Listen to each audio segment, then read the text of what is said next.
Hello, everyone. I'm so delighted to have the opportunity to interview, or better yet, discuss with Benjamin Joon, who, among other things, is a mindfulness teacher in the tradition of the great teacher Thich Nhat Hanh. And also, I would also add that he is a friend. So for me, there is also a personal benefit from having this opportunity to talk with him and to listen to his wisdom. And we are going to explore today the spiritual practice in the 21st century, the challenges of this type of practice, but also how spiritual practice can constitute a response to 21st century challenges. So this topic has been a part of our own exploration together, and I thought that it was time to share it with others. So perhaps I will start by asking you a simple question. First of all, hello. Hello, everyone. Hello, dear Shai. Thank you very much for the invitation. Thank you. Thank you. So I will start by asking you a very simple, but I think significant question. Why do so many people feel so overwhelmed at present? What are the causes of this kind of collective sense of overwhelm? Yes, thank you for this question. So, if I answer this question, I would look into two directions. One direction is to look very deeply to the roots, and the roots are not something which of our suffering are not only related to our modern times. So, and I would divide it in two steps. Like the first one is that we, most of us, don't have the capacity to dwell peacefully in the present moment. So this is one of the main roots.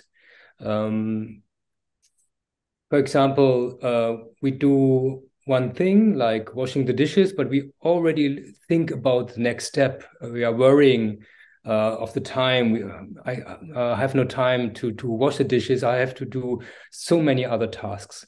And this creates a lot of stress because then washing the dishes becomes a problem. Yeah, it is a hindrance for our happiness.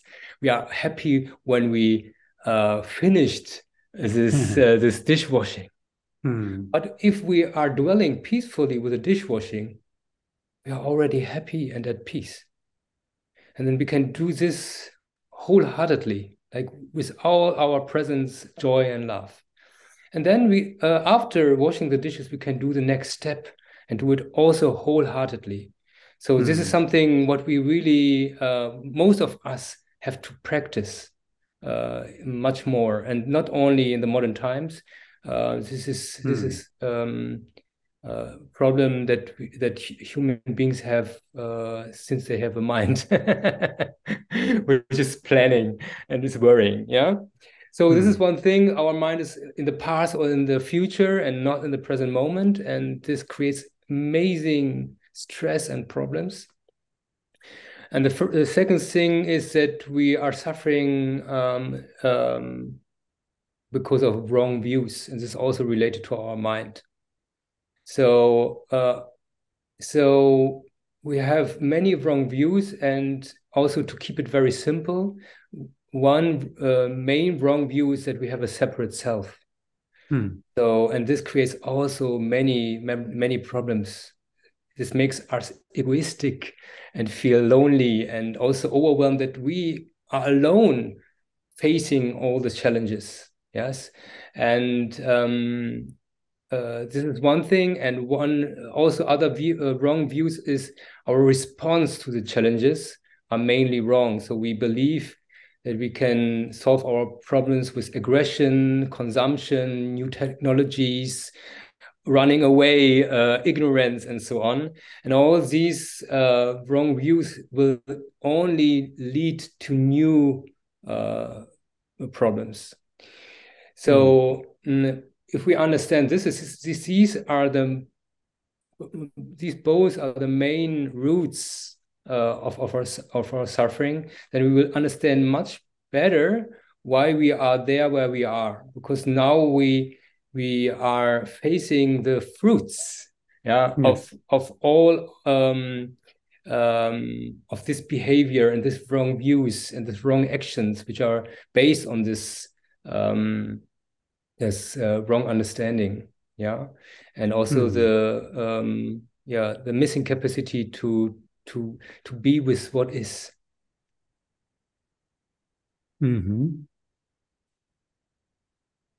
Yeah. So that's very interesting because I think my next question is already going to touch on the subject of the 21st century, of spiritual practice in the 21st century, because when we talk about causes such as wrong views, the sense of separate self, our difficulty to be with what is, or to have our undivided attention focused on the moment, these at least seem to be problems that have always been humanity's problems, right? So the question is whether you think that the challenges we are presently facing are essentially different from those faced by spiritual aspirants in the past, or in other words, is the mind's condition more difficult to handle these days? We are just in a different state of how the problems have evolved by our wrong views and our missing capacity to dwell in the present moment. So if you look at a garden, you can see that there are different states in the springtime, the summertime, and the autumn, right? So we are now facing really like a much more advanced suffering. So sometimes we also can observe in our personal lives that sometimes we are not suffering enough to make changes, or that we're not suffering enough to have deep insight. So suffering and deep insight are one, right? So, and we are now at a point we create very deep suffering. So we and maybe we even don't suffer enough at the moment that we are able to make really the right decisions and changes now. We start to have the insights, but I think we need to suffer more as a society, as human beings, to really make new changes. This is one thing. And on the other hand, if I look at spiritual practitioners in the past, and I only if I look at the history and the little I know about it, if I look at the practitioners today, I believe practitioners, spiritual practitioners in the past had more the problem of laziness, too much laziness, right? So I think practitioners had to really understand that they have to practice, and that spiritual practice is something we have to do daily and in every moment. So this is one thing I think practitioners in the past had really to understand. And I think practitioners of today have the opposite problem. They are too busy. They are much too busy with everything. So our business is the laziness of the past, you know. So we are doing so many practices. So we are always looking for new deep experiences and so on and so on. And not only as spiritual practitioners, but also as human beings, we are always busy. And I think nowadays we have to remind people to have a healthy laziness, to have a real Sabbath, to have a real Sunday, you know, to have a day where you are focusing on being and not on doing. Yeah, so that you generate a state where you really are, and from being you are coming to action. But we are always in action. We are always in action, action, action, action. To have a pause, to have a deep in breath and out breath, to really have a break, and to come back to being, and from there again you can talk, you can act. This is something we have to remind ourselves nowadays. And I can see it even with very insightful teachers, that they have problems with stopping, and that they are very busy, and that they have problems to be lazy, and to give enough space for laziness, healthy laziness. I will tell you how busy we've become nowadays. When I'm interviewed, for instance, for podcasts, and then the interviewer asks me whether there is a shorter way or easy way to practice meditation, and then I say yes. The research has shown that even 5-minute meditation a day could help. And then they say, yes, but 5 minutes are too much. Do you have something even easier than that? That that is serious. This is a real question. So, so there is a sense that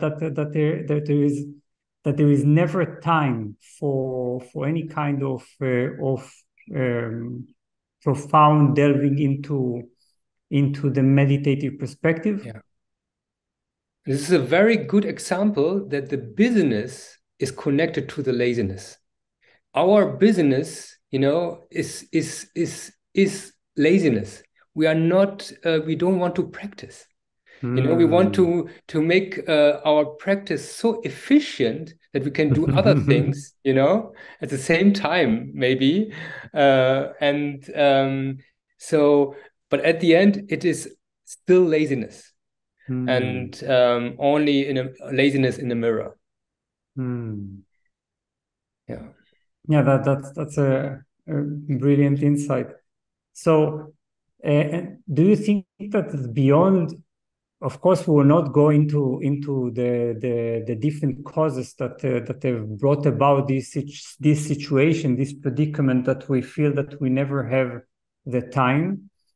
But beyond this busyness, do you think there are other unique challenges in this era? For instance, is facing climate change, the rise of AI, and political instability, are all these also factors in our sense of overwhelm?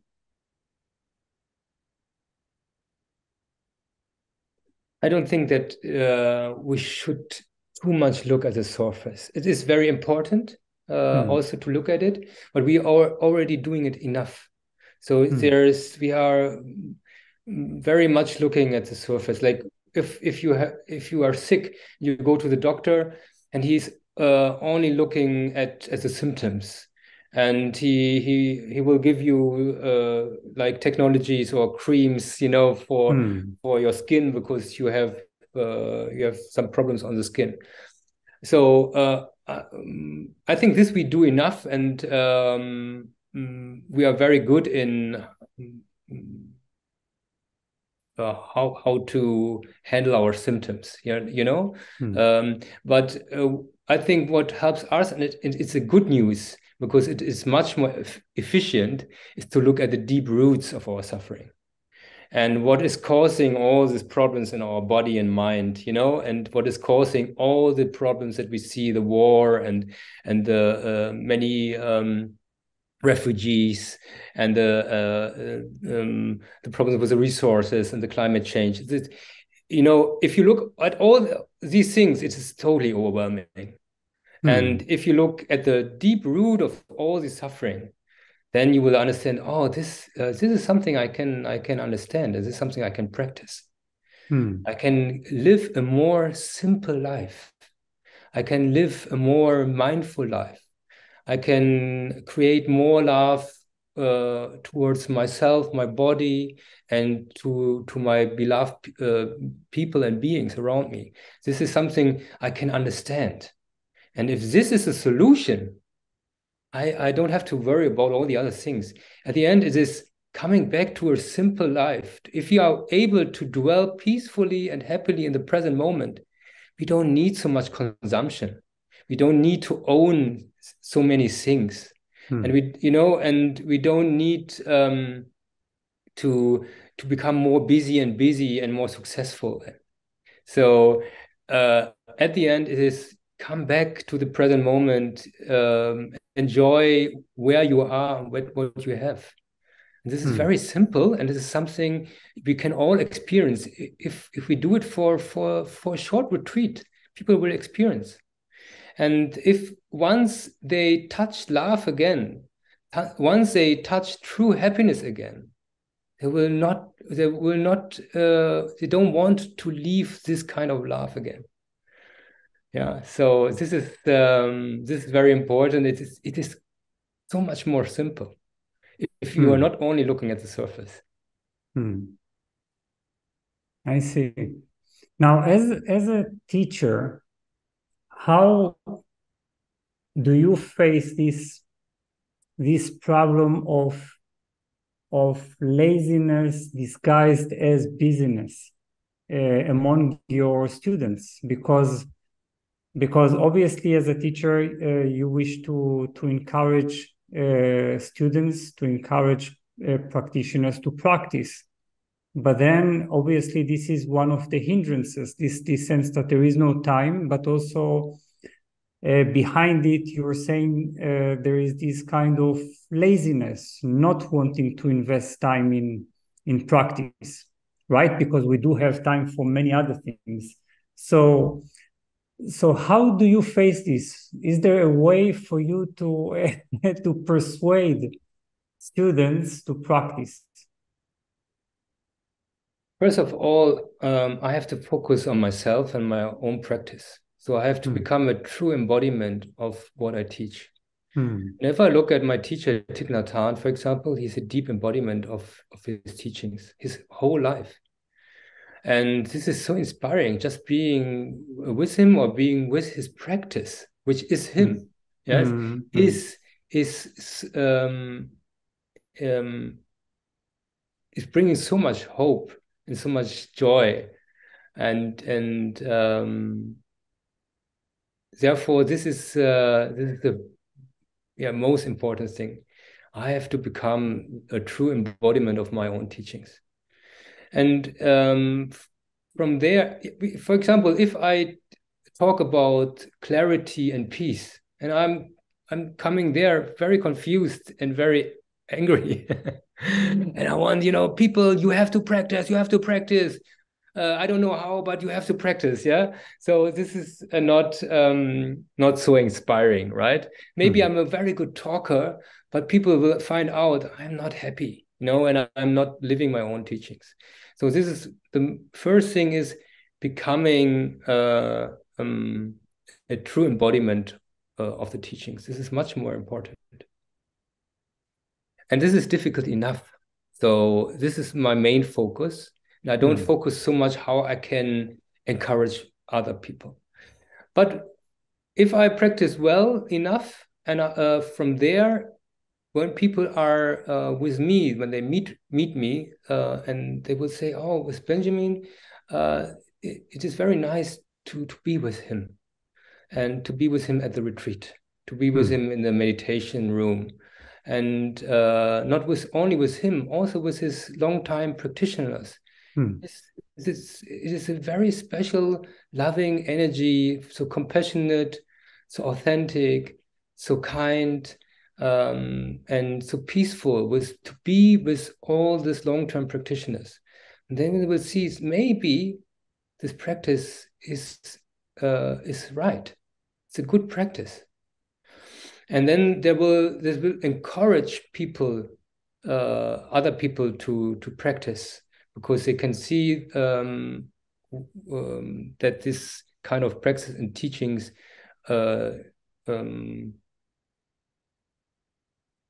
bring the joy and the love and the peace they are longing for.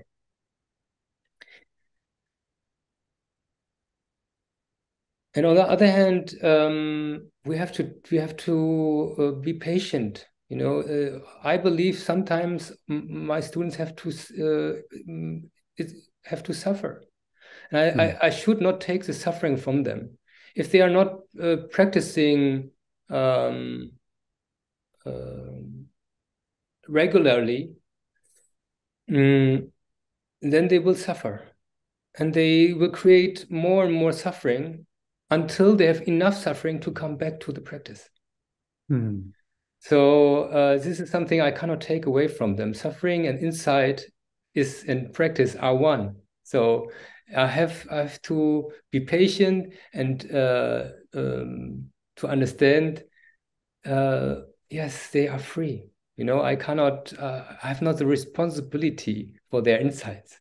But if they are coming to my retreats or to my workshops, then I will do my best to create a space where they can have a time to create peace and joy within themselves, to learn stopping, to dwell in the present moment, to be authentically and with others and with themselves, for sure.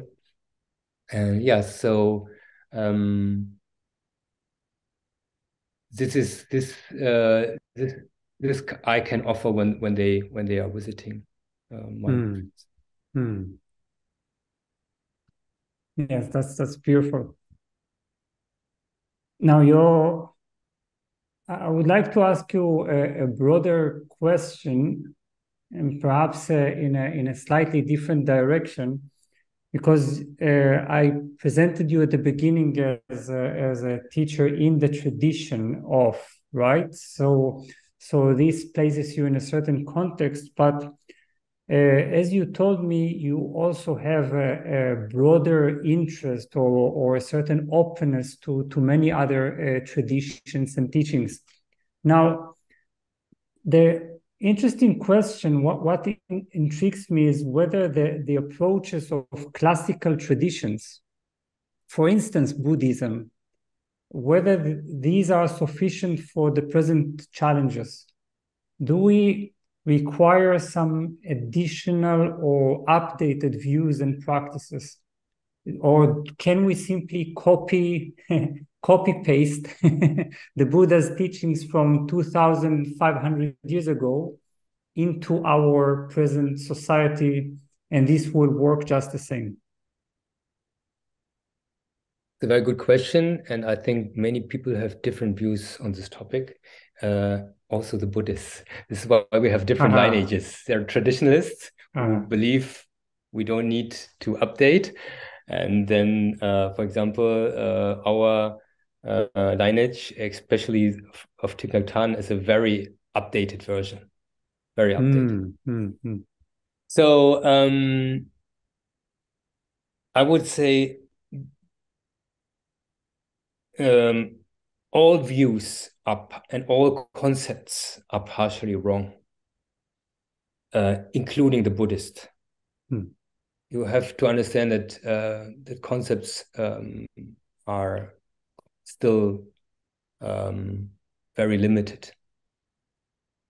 So once you understood that the concepts are partially wrong, you will not being attached on a view, and you will be able to look at it you would like to prove it individually, but also as a group in the workshop, or as a community. You have to always prove the views. Therefore, the sharing is so important, that we listen to each other deeply. We can learn from anyone. If you experience really deep sangha sharing, you will see that there's so much wisdom in the sangha. And there's so much insight and new views. Even in the wrong views, from the wrong views, you can learn so much, right? So, and it would always add a little aspect that you haven't seen before, or remember something that you maybe have forgotten already. Yeah. So this is very important. We always need to update. So everything is impermanent. So also our views should be impermanent, right? So I believe we don't need to create everything new, because this is also an illusion that we create completely something new, and we have to be like super creative. But I believe that we look deeply where maybe is something that we haven't discovered yet, right? So, but and this is also what I would like to mention. Spiritual practice is not always gaining and updating. Mainly it is letting go.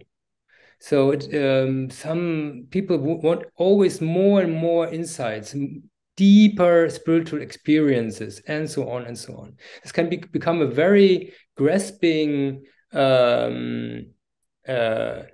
tendency, right? So you want, the spiritual practicer, wants to be more awakened, more insightful, more wise, and this can lead to a very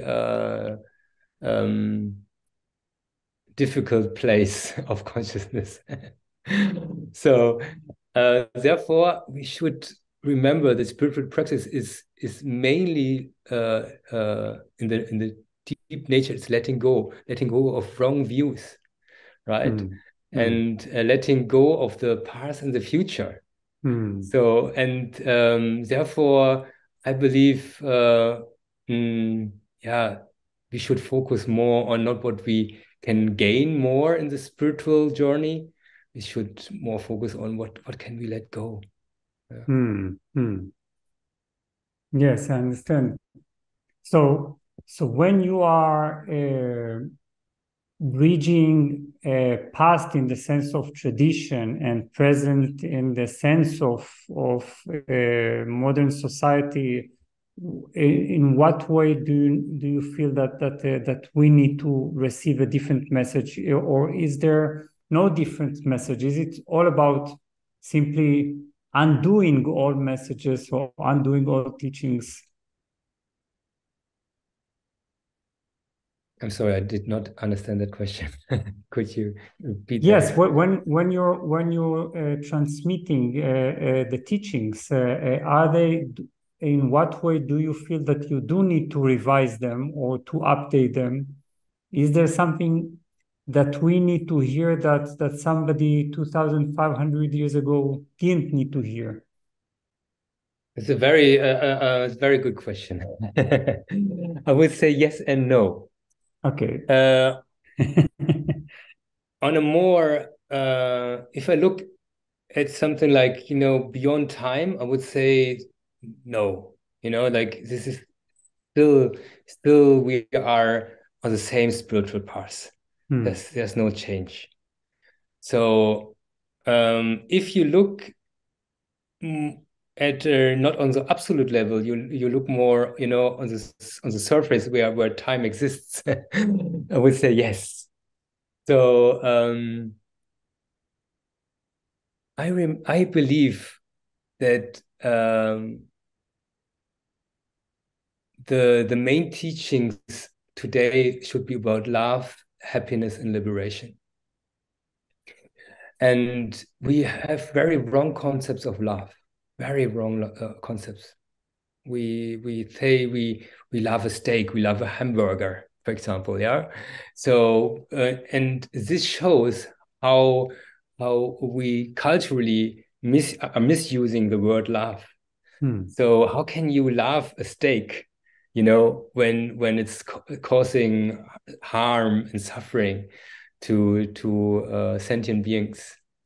It is you call it love because you just like this sensual pleasure, and you believe that sensual pleasure and having a pleasant feeling, that this is love.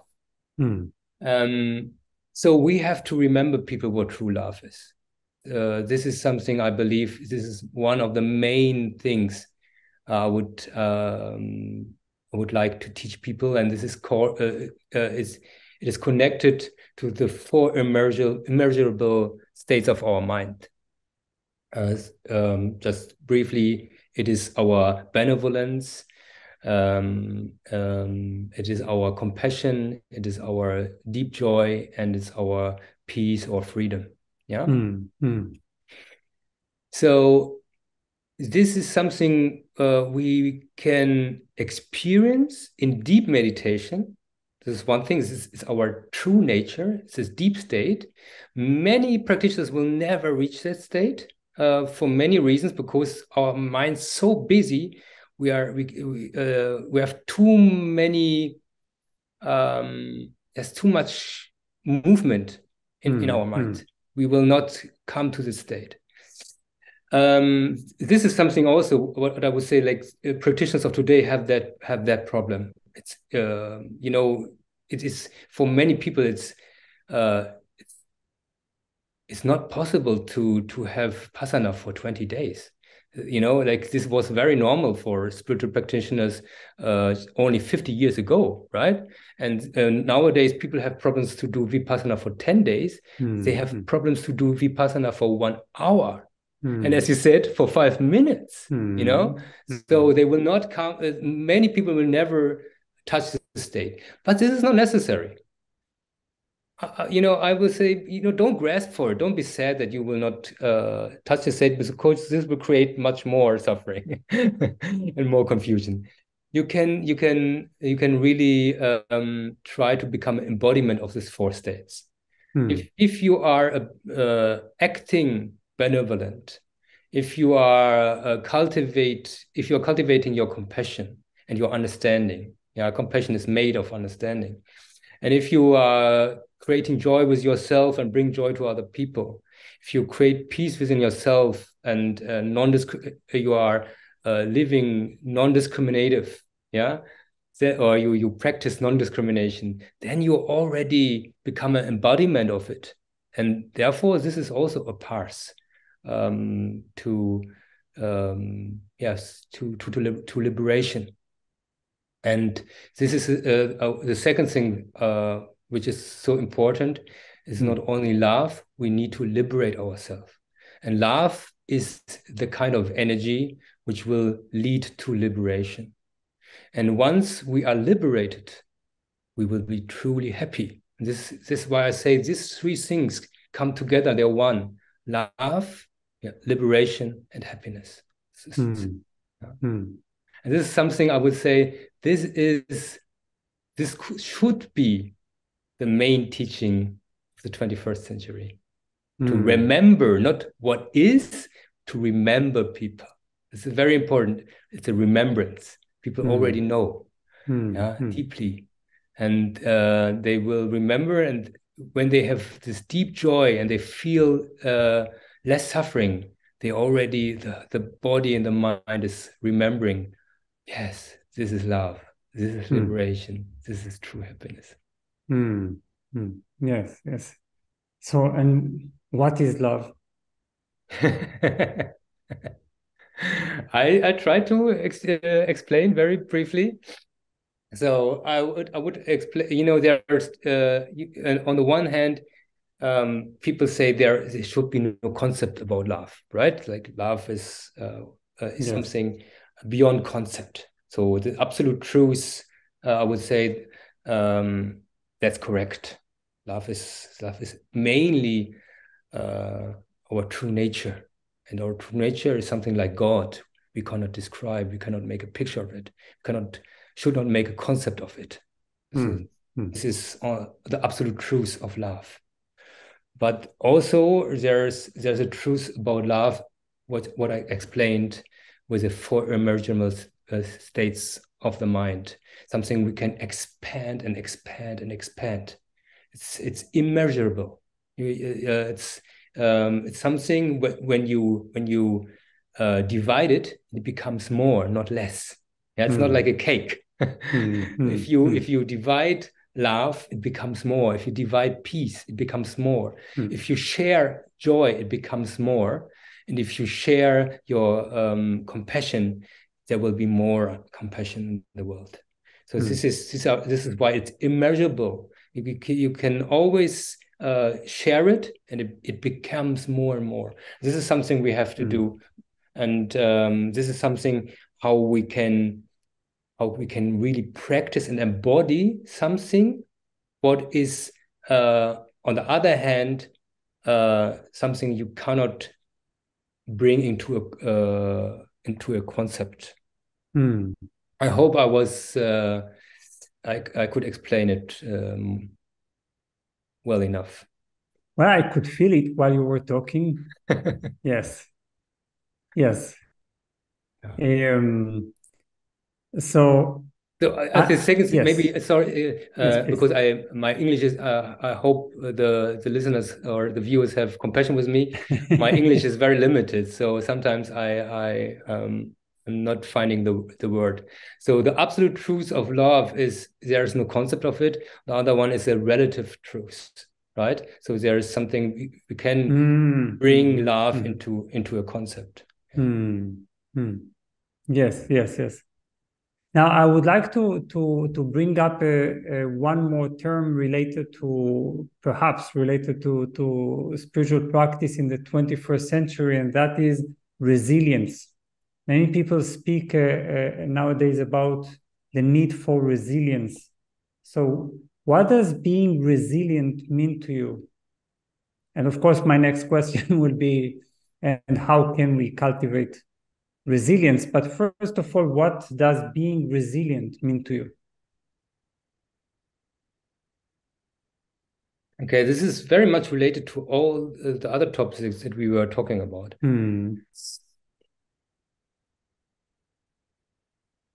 So resilience is a capacity to face the challenges on the personal level and also on the maybe global or universal level.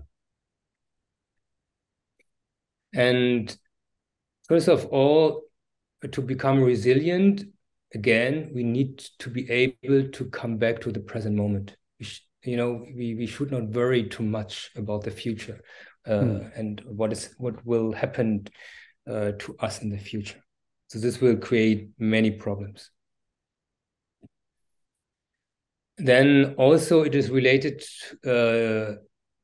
to our illusion of a separate self.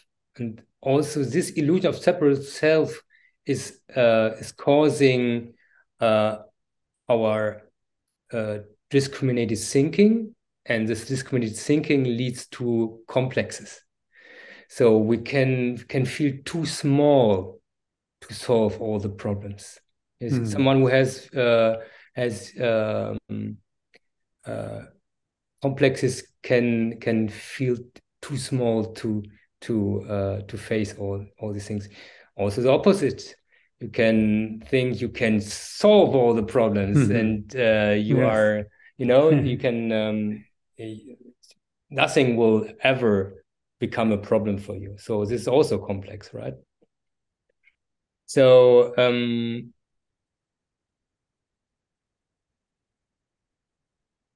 first of all, resilience is the capacity to be really in the present moment, to create joy and peace within yourself, and to really calm down.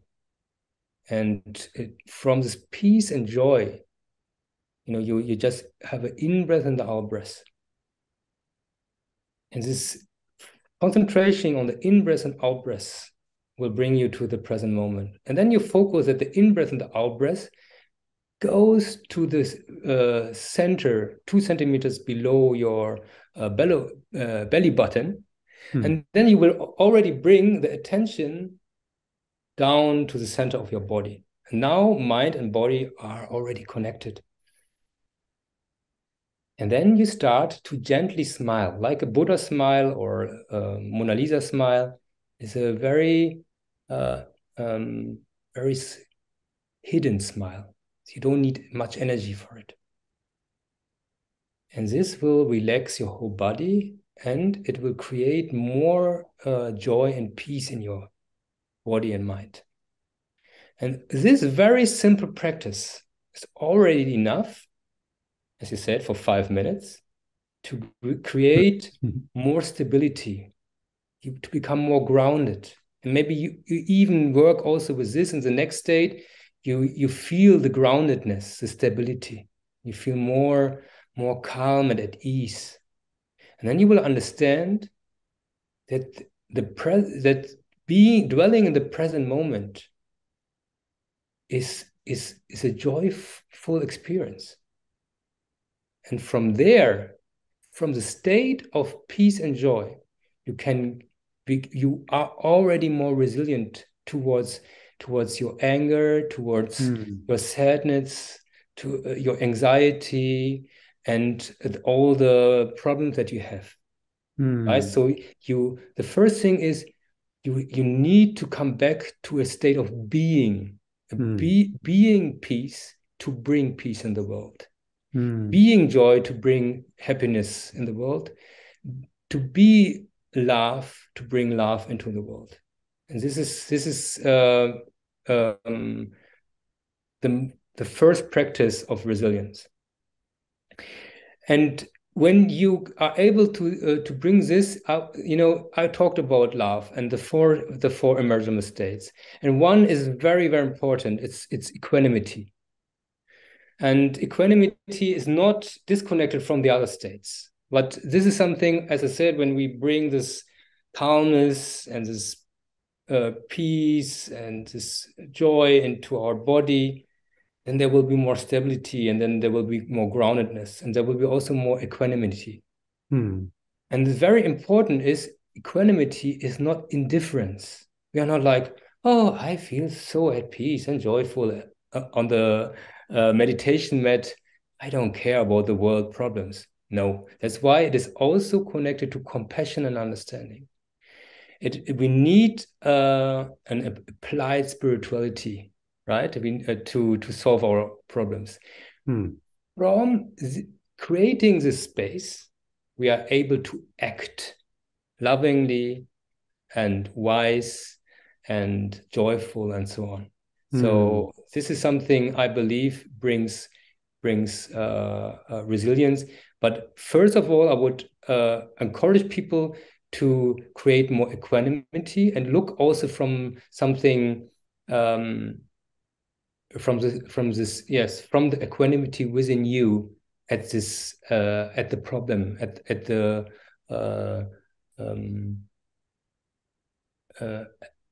the emotion which is overwhelming. Maybe you feel very frustrated about what is happening in the world and how people act.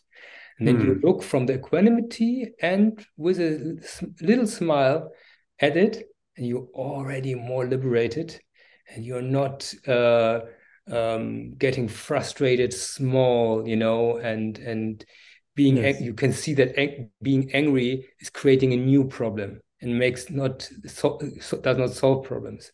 And you look at it from a much more free state. Equanimity is like it's absolute freedom. It is a very, very wide state of mind, and you will see problems as only as a little phantom. You will create deep understanding how to solve this problem wisely, and not to create new problems. I think the interesting thing is that often these states lead us to avoid or renounce action. Do you sometimes identify this phenomena that when if I bring myself to a state of being, a state of equanimity, then well, I basically feel like I'm turning my back on the world. Yeah. So this is we are in a culture, people would say, don't just sit there, do something, and our teacher remembered us, just don't do something, sit there, right?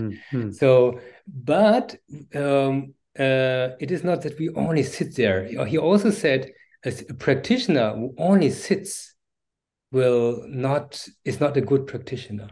Yes. We sit there to become better in our actions, because we understand being and doing are interconnected, right? So, and this is why I said equanimity is not indifference. Indifference, you could, if you meditate and you say like, the world problems, I will go into to the mountains and I will just sit there for 7 hours, and the worries of the world are not my worries. But Buddha did not do this. He did not go to a mountain. He was creating a sangha. He was creating amazing teachings. Yes, like thousands of teachings, right? So, and why has he done it when he was so at peace with everything? Because his peace was not disconnected from his compassion. Compassion and peace were one. And if your peace is connected with compassion, it is not indifference. Then it is true equanimity. It is you are at peace, but from that peace you have deep compassion, and you will from compassion you will do your best. And this is why the third state is benevolence. You will do your best, but only with compassion you can not only wanting the best, you can really do your best. That's why these three things interact. And the fourth thing, the joy, is all these three things together bring immeasurable joy. To be a loving, compassionate, and peaceful being is amazingly joyful. Yeah. So that's why these four states are one. That's why they are the Brahma Viharas, the four states of God, the four states of love, and they inter-are. Yeah.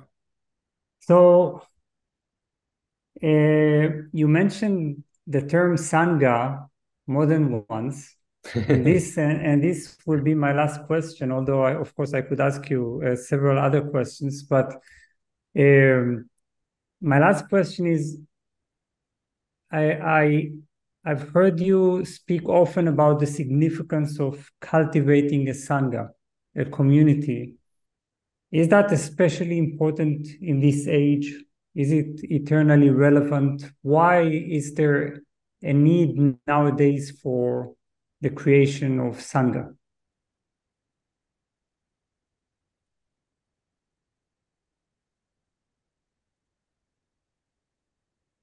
Well, also, on the one hand, we always needed Sangha. We are social beings, human beings who has always been social beings. So we always needed for our survival other beings. We need each other. We need each other help. So we really have to remember that. We are not made to live that disconnected from others, right? And we have many problems nowadays because people live alone. Yeah, so this creates a lot of problems with also with our resources. It's very expensive to live alone. Yeah, and it's we also on the other hand we will not be really able. We need everything. Our also we need our own our own tools, and we need our own car, and we need our own uh, washing machine and so on. And this creates a lot of problems. We need to consume so much as a society because we don't share, anymore. Mm-hmm. So community is very important because we can help each other. We can share. We can create less problems on the one hand, and we can solve problems on the other hand. And this is a true Sangha. A true Sangha has two elements. On the one hand, it helps others to suffer less. And you will be helped to suffer less. So this is the one basic element of a Sangha. So the second is it brings more joy, or it brings more happiness for yourself if you are with beloved others, and you will bring also more happiness for others. And this should be the core of a Sangha, that you understand, I want to bring happiness towards myself and others, and I want that me and others suffer less. This should be our a briefing for all Sanghas. This is the very core.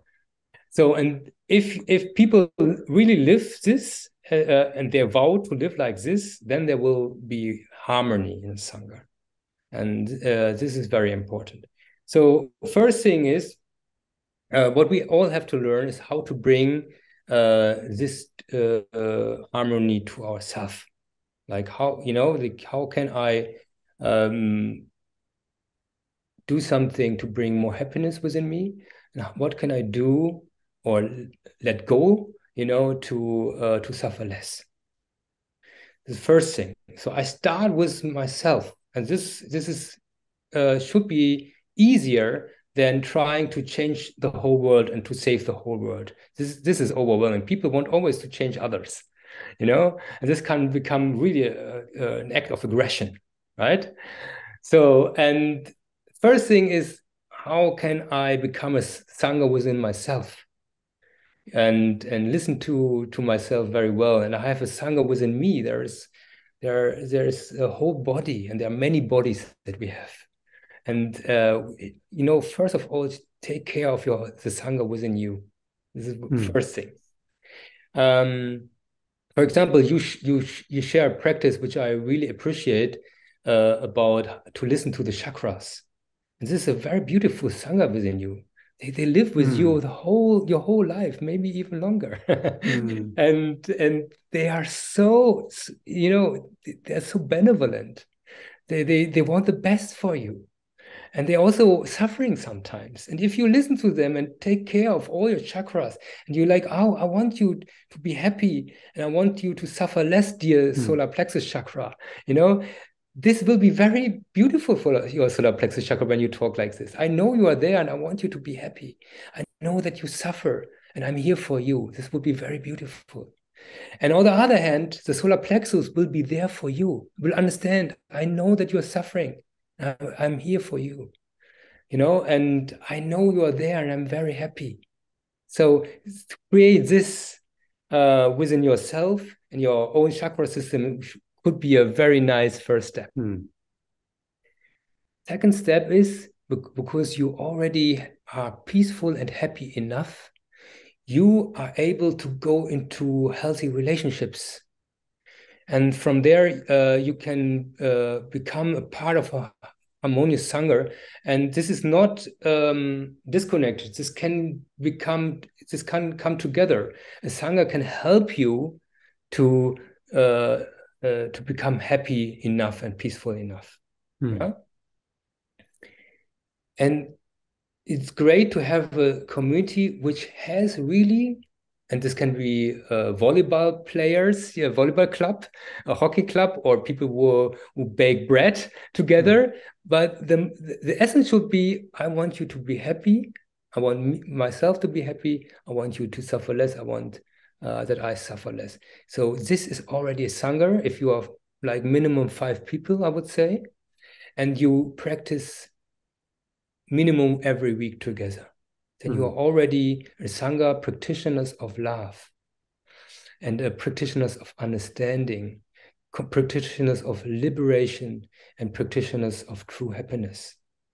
And from there, if you are able to practice this within a Sangha, from there you will be amazingly more powerful to bring all this liberation, love, and happiness to the world, to other communities, to inspire other people, you know.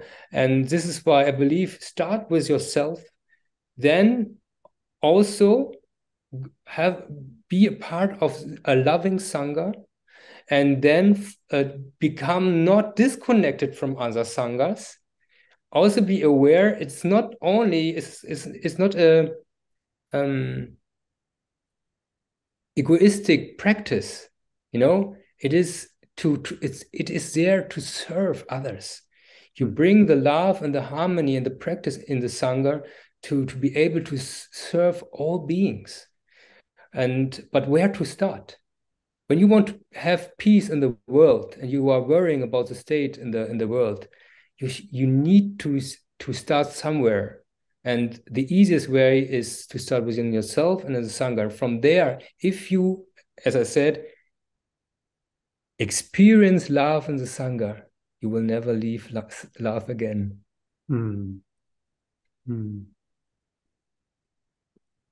Wonderful. So many beautiful insights, and the balanced blend of emotional wisdom and intellectual and spiritual wisdom. So I'm very grateful for all these insights.